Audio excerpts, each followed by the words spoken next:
some conference in Nagpur. Very much impressed by the spiritual background that he has.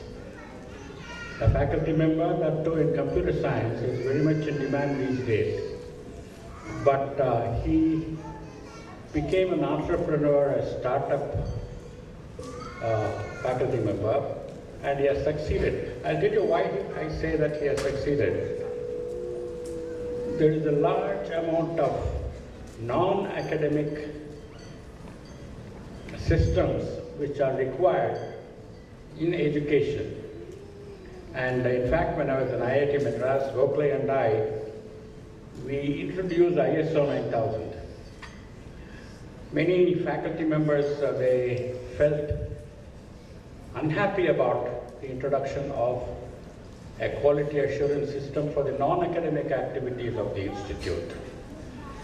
But subsequently, I have learned from many of my friends from abroad that ISO 9000 is essential for every academic institution. Of course, all of us know why it is important for corporate systems. Because what it involves four fundamental principles. First of all, say what you do. You must understand what you are planning to do. So say what you do, documentation is so very important. Gokhale and I, in fact, it is a coincidence that we are here today, but of course we are mentors of MasterSoft. But we have worked hard together in order to implement ISO 9000, where this is a TUV system we chose. The second one is, do what you say. Once you have said what you want to do, then you have to do what you say. Third, prove it. In the accreditation systems now, the proof of what you are supposed to do is extremely important. You have to justify it. The last one is improve it. So this is a continuous improvement system. So when Professor Somani contacted me, I think it was at a conference, he told me about what he is developing. I felt it is a dire need of the academic system. We have to provide a lot of data, very important data about the institution, about the faculty members, about the students, all of them, to the people who assess our quality. And there is even today not a great deal of rigor in assessing this quality, but we have several bodies which want to look at our quality. Quality itself is very difficult to define. For example, how do you define the quality of the five senses which do several things? So each one of them is a subjective item, subjective thing. And that is the reason, and so there's a fundamental question in quality assurance. How do you quantify quality? Can you quantify quality? I won't go into that area. Now, one area of great potential for Professor Somani and his colleagues is, apart from providing the information required for management of the systems, it starts with management of the data. What you need is to provide information for them which will help them to assess their quality, improve their quality, justify their quality. These days, there is a large number of accreditation or quality assurance systems. NBA, the National Board of Accreditation, it is undergoing many changes. If there are any faculty members here in charge of NBA accreditation, they are all frustrated because the systems change every 3 months or 6 months. There's also a reason for that. And the reason is they are improving their own quality and the quality assessment systems. NAC has recently brought in a whole lot of changes, much more than NBA. NAC is the UGC system. And if you ask them, it is because they get a lot of feedback and everybody is unhappy. Ranking institutions, accrediting institutions is a thankless job. In addition, at the moment, the government has got something called NIRF, National Institutional Ranking Framework. So here is another opportunity for you to easily make available to these institutions data which will help them to assess and justify their quality. So from that point of view, again, what he is doing is a great service. He is in the right area. There is a need for management information systems and also learning management systems in higher education. And he has also given employment to about 200 people. Modi has not been, Modi is trying very hard to do that, and this is employment of an intellectual nature. You design systems which help the institutions to be able to participate in all these ranking systems, accreditation systems. Just about 4 or 5 days ago, the 5th of September, we celebrated the Teachers' Day. And teachers will be greatly benefited by what you're doing. It is a tremendous achievement. I know of another system which is handled by TCS, the ION system. And they're also finding it difficult to capture all the institutions and the faculty members to do this. In industry, I'm sure Sharad Heda will be able to justify this. Quality assurance is the least thankful job, because essentially what you're doing is you're criticizing people for what they are not doing or what they are doing wrongly. The same is true of educational system. If there's a large number of failures, then the teachers are blamed. In fact, in several institutions I know that the promotion or the increments depend upon how much of good results you bring to the institution, and therefore there's a lot of fudging that can take place. A lot of changes are taking place in the educational system, and all of this is an advantage to Professor Somani and his team, because to incorporate these changes on a dynamic basis, on a real-time basis, is very difficult. In fact, the people who make the policies, they're not completely aware of the implications of the changes they bring in. And worldwide, things are changing very rapidly. Who would have believed that at some point of time, gasoline and diesel cars and internal combustion engines would become obsolete? Suddenly somebody pointed this out, and now the government of India is banning internal combustion engines in automobiles by 2025, very soon.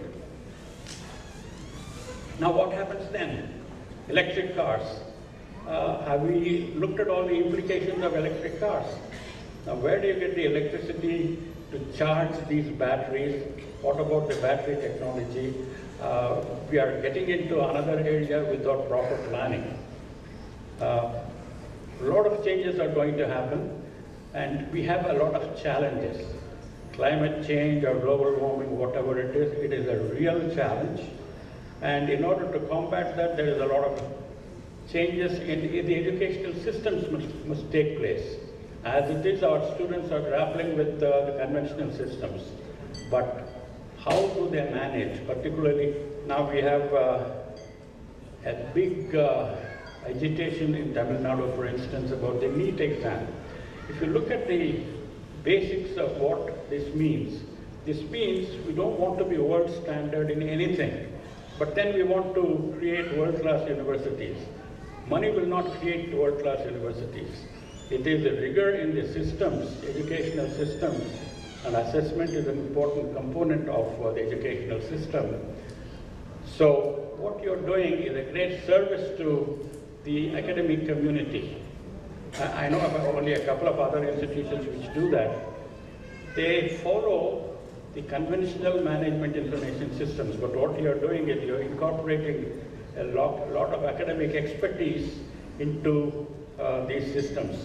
I'm sure that there will be a much larger demand for what you're doing. And the teachers must be educated about these systems, because it is the teachers who are the backbone of the educational system. If anything good happens in the system, it is the teachers. If anything bad happens in the system, it is because of the teachers. We had the Teachers' Day a couple of days ago, and one institution, actually it was my alma mater in Bangalore, they asked me to talk about the changes which are taking place, which are challenges to the teachers. These days, the students know a lot more than the teachers. Again, in your work, when you are designing and redesigning the assessment systems, the students must be brought onto our side because they can disrupt any of these changes because assessment is extremely important for them. Once the exam is over and the grade is given, then the next step after employment takes place, next disruptive step takes place about 5 years after you have joined. What about the future of technical education, the future of engineering and technology? We had a workshop with Infosys. We had several international education is also attending this. So we tried to predict a scenario. What is happening now? What is the scenario? And what do we expect, what do we want to happen 5 years from now? There are some very simple, fundamental changes which require to be done. Unfortunately, we don't have the political will to do it. First thing, get autonomy for all our institutions. You would be surprised and shocked to know that among higher education institutions, the fraction or the percentage of institutions which have autonomy is only 5%. Autonomy is something which is given and which is taken. It is given by the university and ultimately by the UGC, University Grants Commission. It has to be taken by the institutions as a positive thing. I was a member of a team which we went around about 15 years ago asking the regional engineering colleges whether they want to become national institutes of technology. Of course, all of us know that it actually became. But in some particular states, they did not want autonomy because it means more work. You conduct your own examinations and be responsible for justifying the examinations. And there's no question of less of salary or less of allowances or whatever. It is because it is more work, more responsibility, more accountability. So our first condition was autonomy. All institutions must have autonomy. And a couple of other conditions we prescribed was that every faculty member must have a PhD, and therefore 100% faculty would have PhDs. A similar set of very normal, conventional things which must happen in this country. So as I was saying, these days teachers have a very tough job. The students know more about technology than the teachers, and once digital learning and digital processes as they are designing, they become the norm. The government of India is trying to do that in financial matters. Once it becomes the norm, then the teachers have to work very hard to catch up with the advances in technology that the students are more or less aware of these days. What is required, as they say, is Industry 4.0. What we had till now was Industry 3.0, but 4.0 includes things like automation, artificial intelligence, and things like that, which are advanced concepts in engineering and technology. MIT, for instance, has broadened their undergraduate degrees to not to specialize too much, but here admission takes place in our country for a specific branch of engineering. And how long will that become distinct, or will remain distinct and separate is a very short period of time. So everybody should get broad-based education, and computers and digital learning, they become a part of overall educational systems. And our government is trying to help us, senior citizens like me. My financial transactions, I now have to use the software and the computer all the time. So there is a tremendous opportunity for you. You should retain and maintain your credibility. That is extremely important. Business is one thing, but apart from the business, I know about your ethical principles. Please continue to do that and collect like-minded people in order to do the things in the proper manner. It is very difficult to deal with the government, please remember that. You should do things in spite of the government, not because of the government. Although these days the regulations and the conditions are being, NIRF is a great idea. We are not comparing ourselves with international institutions. Essentially, it is a comparison among like-minded Indian institutions, but then it gives you an idea about how good you are and how better you should become. I foresee a great future for the kind of work that you do, essentially because technology is going to play a very important role in the education, in the teaching and management of education. I see that you have a large number of arts and science colleges also. So for them, technology is not as familiar as the engineering institutions, but once they embrace technology, they will be very happy to make use of it. I thank you for inviting me to this function. You know that I have some difficulty in mobility, but because of the respect I have for you and your institution and your company, I decided I was going to come here. And also another attraction was the presence of Oakley at this function. I'm very happy to see the families taking part in this venture. And I do hope that you will maintain your credibility, you will infuse or incite institutions to think of you as a friend, a facilitator, and so on, which I am sure you are. All the best to you for a very bright future. Thank you.